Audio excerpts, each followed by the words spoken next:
Well, welcome to the Beyond Cinema Studio, Rossif Sutherland and Jamie Dagg. You were kind of joking a second ago that you were kind of playing Jamie in this film. There is also a real John Lake, right? Yeah, John name at least. John Lake is my, he's a friend of mine from my hometown, actually. Yeah. And he knew that you were going to use his name? Not until after the film was made. Really? Yeah. And what prompted you to do that? I like the sound of his name. There's actually no deeper meaning to it than anything, just I like the sound of the name John Lake, yeah. So how, in terms of this being anything sort of personal, like you're a photographer also, right? And all sorts of different kind of... Like amateur, like I outlets. take pictures, yeah, but not really on any professional context or anything. So like had that. you traveled to Laos and Thailand and thought about those as locations prior to the story? I've been there a number of times over the years. I think at this particular, I guess it was about maybe 6 or 7 years ago when I wrote the first draft for this. There was something really unique about Laos, and it's nice. It had to take place on an island right next door to Laos. There's Thailand, and it's I don't know if you've ever been there before, but it's stunning. It's like this crystal clear water, sandy white beaches, and the thing is with the islands on the Mekong River in Laos, it's a lot more oppressive. It's they're surrounded by the Mekong River, which is murky, mangroves everywhere. There's something almost claustrophobic about it, I find. Yeah, there's something menacing and ominous, about the river rather than this beautiful. Rarely captured on film, right? Yeah. At least we were told it. We were told we were the first Western picture in Laos. Oh, really? Yeah, which came with a bunch of challenges because they have, I guess, a film industry there. Yeah, it's quite tight, but it's a different sort of scale, different scale. They make their own films, but there's no real infrastructure. No, and they were quite there was a bit of a learning curve because we had to hire local people and it was 20 Canadians, was it? Yeah, we had actually 15 Canadians over there. It was a really small crew, a bunch of up and comers, just kind of going out there on a very passionate dare of trying to find out, what kind of a film we could do in an environment that was a communist dictatorship with no film infrastructure. And it really was a thrill. I mean, we felt like thieves out there because you would point the camera, and obviously people say it all the time. The place where you shoot is a character in the film, and that's very much the case in this film. But I was mostly taken aback by just shooting in crowds because usually you have to ask for permission first of all, which we didn't have to do now. I'm assuming we didn't have to. Permission, yeah, there's an extensive permit. But people like what I did right here, looking into the lens. People didn't have that reflex of looking into a camera lens because it's a foreign object to them. So they weren't. Well, they're also too busy looking at the 6'5" white guy running through the market. Right, with my face slaps and all that. Sure, but I was. They were mostly interested with the people carrying the cameras and all the crew around. But so there was. We could just shoot through crowds and all the footage was usable. It was a wild environment because a lot of it was just untapped, and that's why I say we felt like thieves, was because we got so many goodies as far as just the images are so, it's just it's so cinematic in nature. I grew up in Australia, so for me, Bangkok, Thailand, Cambodia, and Pol Pot, and all that sort of stuff. Yeah. There was always this great mystery around the area, as well as this potential threat that you could, end up in. Well, Australia was involved in the Vietnam War too, weren't they? Oh yeah. They committed troops. Oh, absolutely. And then, and so there's this whole kind of mystique around the area as well, and this like potential threat, and the fact that you can get, beheaded or hanged for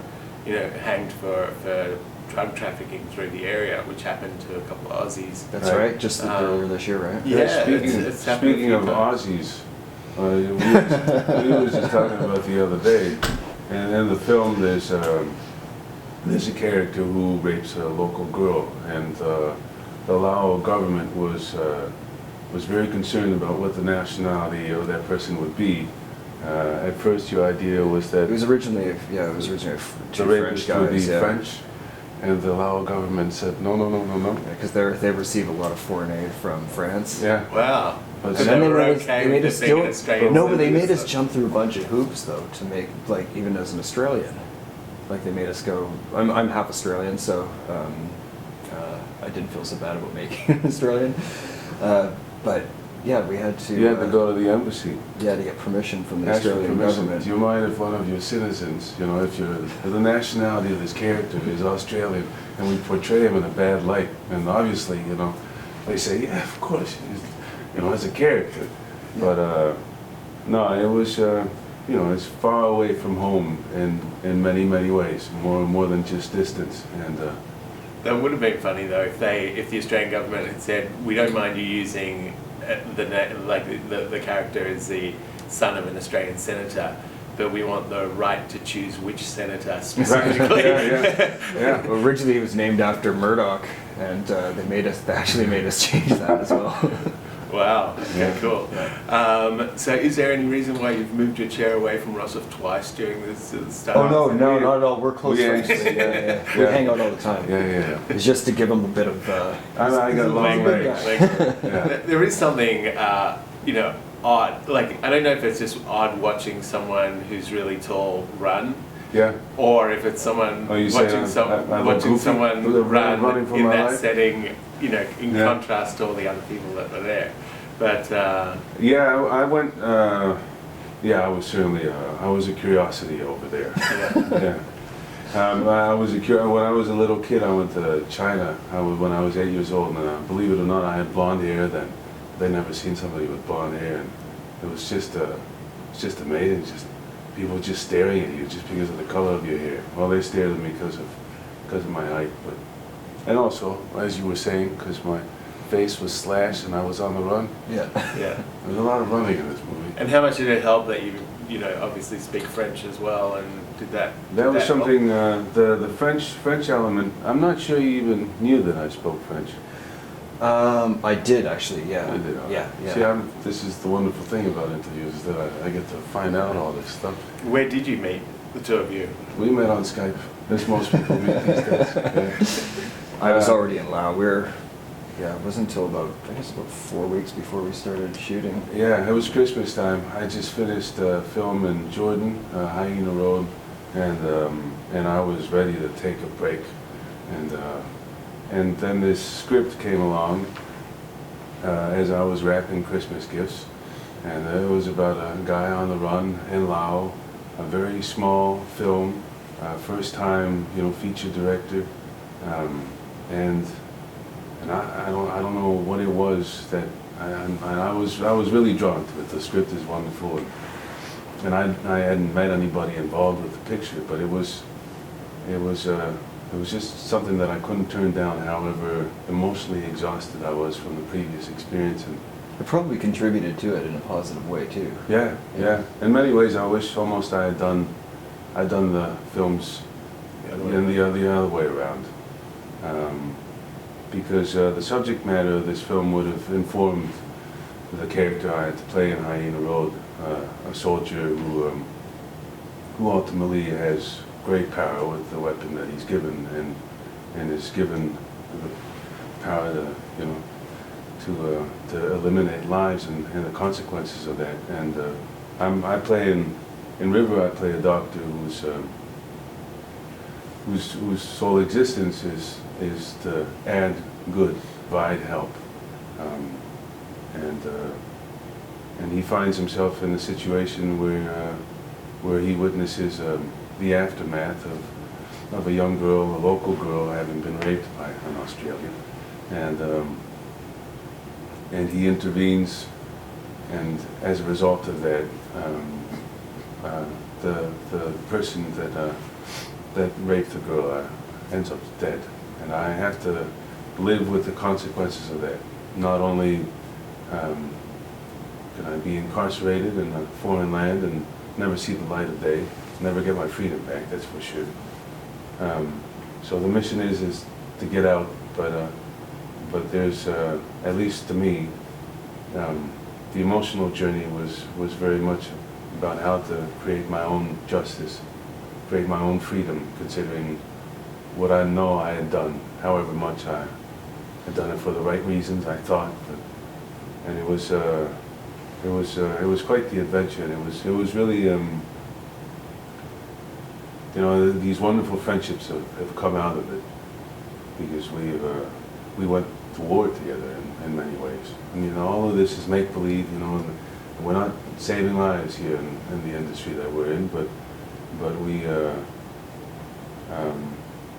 just by pretending, making yourself think that something is real, something becomes real, at least emotionally, and it's quite traumatizing. I was gonna say, it had really profound impact on you. Oh yeah. I'm not an angry guy at all. You were joking about distance, and actually, on this note, I'll probably take it. But I've never raised my voice on a film set. I've never. But we found ourselves, just because of the material that we were working with, then yeah, I became angry. I mean, confrontational. I did. Yeah. Yeah. All within the passion of just trying to make this work, and we had so many things going against us, you know. Being in a foreign land, you know, and having a film with such a small crew, we couldn't have done it with a big crew anyway. But that's the interesting thing about just talking about this, just for our sakes. I mean, and having done it, you look back and all these things that seem like obstacles, there was actually no other way we could have done it. All blessings, yeah. There was no way that I could have gone through this experience, for example, and just say, oh man, I'm having such a great time. God, the weather's so beautiful here, it's so sunny. God, I gotta take pictures. You know, I'm going through an emotional breakdown of a guy who's on the run, and there was no way of me shutting it off. I don't believe in, you know, the method thing. I mean, to each their own, but I find it exhausting to be in character all the time. But I had no choice, because we never knew when the opportunity for a shot would come up. You know. There'd be a beautiful mom with a child, and it's like, oh, okay, let's do something here. So there were lots of things that were just, it was a film about a guy on the run, and we were on the run, all of us. Yeah. Yeah. There's a lot of parallels with what you're talking about, and obviously the production company for the film, or the name for the production company for the film is Apocalypse Loud. That was a joke. It was never supposed to be a legal thing, and it should have never been made public. But yeah, I mean, that, you know, as soon as you read it, you realize it's a joke. But then if you think about the experiences that you're describing and what you're having, and then you read about the legend of that film and what everyone went through, it is this. It wasn't quite that extreme, like, well, for us anyway, you know. But it was, it presented its own challenges, you know, for sure, shooting there. Yeah, I mean, just to put things in perspective, the very first shot of the film, it just involved me swimming in the Mekong, which is probably not the place where you want to take your kids for a swim, but... And it's far south, too, like it's down about a kilometer north of the Cambodian border. Apparently, they relate the Mekong to just a river of shit from China. It's just, I was swimming in, anyway, it doesn't matter, but the shot was just supposed to be me in the water, something really picturesque, and just this moment of transition in the film, but a happy moment, you know, before everything just, you know, hits the fan. First shot, the cameras are on this little boat. They stick me in the water, and for some reason we kind of forgot that a river means there's current. So they were, you know, they had their shot, and everything was looking good, and I I was going, man, and I was trying to swim towards camera, but all I could do was, at best, stay in the same position. Like, find your light. Find your light, find your light. Yeah, that's the first moment when I screamed. I can't say bad words on camera, but yeah, they quickly understood from the tone of my voice that they had to come and pick me up. But there was lots of that. I ran through traffic in Bangkok, and there was some control, but a lot of it was just just faith that we could make it, and it is. We were very lucky that nobody got hurt. Yeah, and that you managed to capture something that was cinematic at that time, despite the rush. Yeah. Like even the shots of the prison in Thailand, the doors that are opening, like they're just beautiful. That's an actual. elements. That's an actual military prison. Yeah. That's in use. We were the first people that were able to actually shoot within. Like all the interview stuff is all shot in. Yeah, it's a military prison that's right across the street from the military base. So every time you go to work, as a soldier, you always have that reminder that, you could easily end up on the wrong side of the road. Yeah, and everyone's in leg irons. You can hear them walking by the hundreds. Oh, just yeah. Wow. With very That's strong weird. calves, though. Yeah. But you just asked for permission. Was that Our like, Thai the process? production company, a company called Living Films, and they've done a lot of big. They're doing this film called Gold right now with Matthew McConaughey. They did like the second Hangover film. What else did they do? No Escape, some film with. Owen Wilson, yeah, Owen that's out in Wilson, theaters that's in right now. theaters right now. Yeah. So they're used to doing big productions. And, Yeah, that was the civilized part of the shoot, right? Yeah. We felt yeah. like we were making a big movie once we got to Bangkok. It's like, oh, look at us, man, we made it, But So yeah, they facilitated. Somebody within their company has got links to the royal family, so we were able to. That carries a lot of weight over there.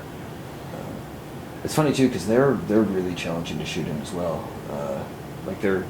Both countries have government minders with you the entire time. They won't let you shoot certain things. You're not allowed to shoot the flags. You're not allowed to shoot any images of the royal family or anything like that. And they do. They check. Like they actually. There's a guy who works for the cinema department for the government time, and he sits there, and he actually takes like notes of every single shot that you're doing, what you're actually photographing. It's like a little Bible that they had of everything that we're doing there. And it's interesting. You didn't try and distract him with a music video from Broken Social Scene? No. No. You're like, just check this Yeah. out on my phone quickly. Do that. Very cool. Well, we appreciate you kind of starting your day here, conscious of the time as well, but thanks so much for spending a few minutes. Congrats on having 2 films here at the festival. Three, There's a believe it third or one. not. Yeah, What's the yeah. other one other than Hyena Road? Hellions. Oh, Hellions, yeah. sure. Horror movie with Bruce McDonald. Very cool. Also Yeah. like a Canadian icon. Yeah, Especially, yeah, he's been, as long as we've been coming to TIFF, Bruce has been here. Yeah, he's So, a good guy. Yeah. Bruce, And Hyena Road also like a classic Canadian in that, the guy from Due South, right? Directed Yeah, it. Paul Gross. Paul Yeah. Gross. Yeah, Very he's the cool. real deal, Paul, yeah. And so wait, just for a second, like shooting in Jordan, how was that? Because I know like Hurt Locker kind of started that. Yeah, I was actually, I was at a party last night with the Jordan Film Commissioner.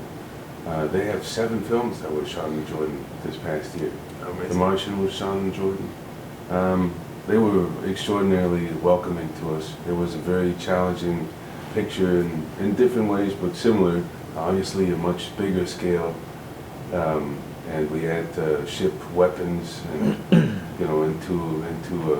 into a land that's stable but surrounded by instability, and so it was quite tricky to just get all that stuff going. I'm just the actor, so I just show up, they tell me where to go, what my mark is, and hopefully I've learned my lines and I've done my work, but it was, I understand from what I've heard from producers and from Paul that it was... It's a bit of a logistical. Yeah. And but once we started going, it was really surprisingly quite smooth. I don't have much of a frame of reference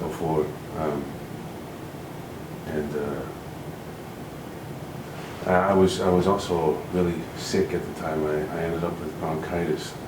Apparently there's 30% fecal matter in the air over there, and you're just breathing dust. I mean, you're just spitting mud at the end of the day.